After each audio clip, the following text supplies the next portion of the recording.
کہ منافق کسے کہتے ہیں، منافق کون ہوتا ہے، منافق کی علامات کیا ہے، یہ سوال ہے۔ اب یہ فہم قرآن کلاس کے اس سیشن میں ہمارا موضوع تو مطالعہ حدیث ہے نا، اور احادیث کے ذخیرے میں جو مختلف احادیث پائی جاتی ہیں ان کے درمیان میں تطبیق کیوں ہے، اور احادیث میں تعارض کیوں کر ختم ہوگا، تطبیق کیسے ہوگی۔ تو دیکھیے کہ احادیث طیبہ میں منافق کی مختلف صفات اور احوال بیان کی گئی ہیں۔ حضرت ابو ہریرہ رضی اللہ تعالیٰ عنہ سے مروی ہے، نبی علیہ الصلوۃ والسلام نے فرمایا کہ آیت المنافق ثلاث زادہ مسلم و انسام و صلی و زعم انہ مسلم ثم اتفق اذا حدث کذب و اذا وعد اخلف و اذا اؤتمن خان او کما قال، کہ حضرت ابو ہریرہ رضی اللہ تعالیٰ عنہ سے مروی ہے کہ نبی علیہ الصلوۃ والسلام نے فرمایا منافق کی 3 علامتیں ہیں، اور امام مسلم نے ان الفاظ میں کوئی زیادتی کی ہے کہ اگر وہ روزہ رکھے یا نماز پڑھے تو روزہ رکھنے کے باوجود بھی پھر وہ منافق ہو سکتا ہے۔ لہٰذا پھر امام بخاری اور مسلم جو ہے نا وہ پھر اس روایت میں پھر اکٹھے بھی ہو جاتے ہیں۔ لہٰذا دونوں ائمہ محدثین نے کہا کہ جب بات کرے تو جھوٹ بولے، وعدہ کرے تو خلاف ورزی کرے، امانت دی جائے تو خیانت کرے۔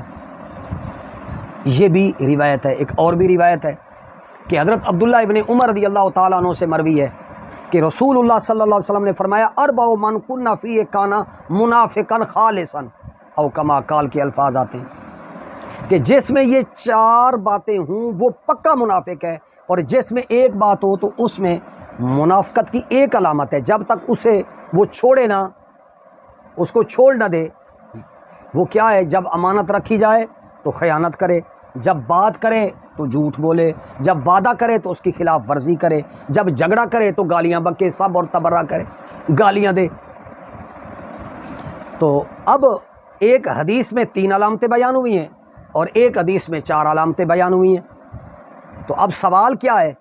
بہت ساری روایات میں اس طرح کی روایتیں آتی ہیں، اور بھی اس کے بارے میں روایات منافقی علامات کے بارے میں آئی ہیں۔ تو ہم لہٰذا طول کلام کرنے کی بجائے، طویل بحث کرنے کی بجائے، ہم فقط اس پر اپنا ذہن مرتکز کرتے ہیں کہ منافق کی علامات کے بارے میں جو الگ الگ علامتیں بیان کی گئی ہیں، کیا ان احادیث کے اندر تعارض ہے؟ اس تعارض کی تطبیق کیوں ہے؟ تو اب ذہن میں رہے، محدثین نے اس کا ایک جواب دیا۔ وہ کیا ہے کہ کسی بھی چیز کی بہت سی علامات ہو سکتی ہیں، کبھی متکلم تمام علامات کو بیان کر دیتا ہے اور کبھی بعض کو بیان کرتا ہے اور بعض کو بیان نہیں کرتا۔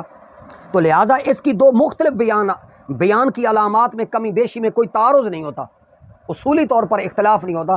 لہٰذا حدیث پاک میں 3 بھی نفاق کی علامات بیان کی گئی ہیں اور احادیث میں 4 بھی نفاق کی علامات بیان کی گئی ہیں۔ تو لہٰذا اصولی طور پر اتحاد ہے، تو اور پھر مختلف احوال کے اندر انتہا۔ تو لہٰذا یہ اس وقت امت مجموعی طور پر اس وقت نفاق عملی میں مبتلا ہے۔ پھر نفاق کی 2 قسمیں، ایک نفاق اعتقادی ہے اور ایک نفاق عملی ہے۔ لہٰذا نفاق اعتقادی کیا ہے کہ اللہ اور اس کے رسول کے بارے میں وَمِنَ النَّاسِ مَن يَقُولُ آمَنَ بِاللَّهِ وَبِالْيَوْمِ الْآخِرِ وَمَا هُم بِمُؤْمِنِينَ، کہ لوگوں میں سے بعض لوگ وہ ہیں جو کہتے ہیں کہ ایمان لے آئے اللہ پر، اس کے اور اللہ پر اور آخرت پر، اور اللہ کہتا ہے وہ مومن نہیں ہے۔ یہاں نفاق اعتقادی ہے، عقیدے کا نفاق ہے، یعنی کسی کے بارے میں یہ کہنا کہ یہ اللہ کو نہیں مانتا، یہ رسول اللہ کو نہیں مانتا، یہ آخرت کو نہیں مانتا، یہ منکر اسلام ہے۔ تو لہٰذا یہ نفاق اعتقادی جو ہے یہ کفر سے بھی بدتر ہے۔ تو لہٰذا کیا نبی علیہ الصلوۃ والسلام کے بعد کوئی بندہ کسی کو منافق اعتقادی کہہ سکتا ہے؟ کسی کو منافق اعتقادی کا فتویٰ دینا یہ درست نہیں ہے۔ نفاق عملی، اس وقت مجموعی طور پر ہم سب علماء ہوں یا مشائخ الا ماشاء اللہ معذرت کے ساتھ، پوری مسلم سوسائٹی، پوری دنیا کے مسلمان، وہ حکمران ہوں، سیاستدان ہوں، عمراء ہوں، سلاطین ہوں، کاروباری تجار تاجر لوگ ہوں، سرمایہ دار ہوں، وڈیرے ہوں، جاگیردار ہوں، علماء ہوں، واعظین ہوں، نعت خواں ہوں، یہ سب لوگ مجموعی طور پر یہ نفاق عملی میں مبتلا ہو چکے ہیں۔ اللہ تعالیٰ آپ کو مجھے نفاق اعتقادی سے بھی محفوظ فرمائے اور نفاق عملی سے بھی محفوظ۔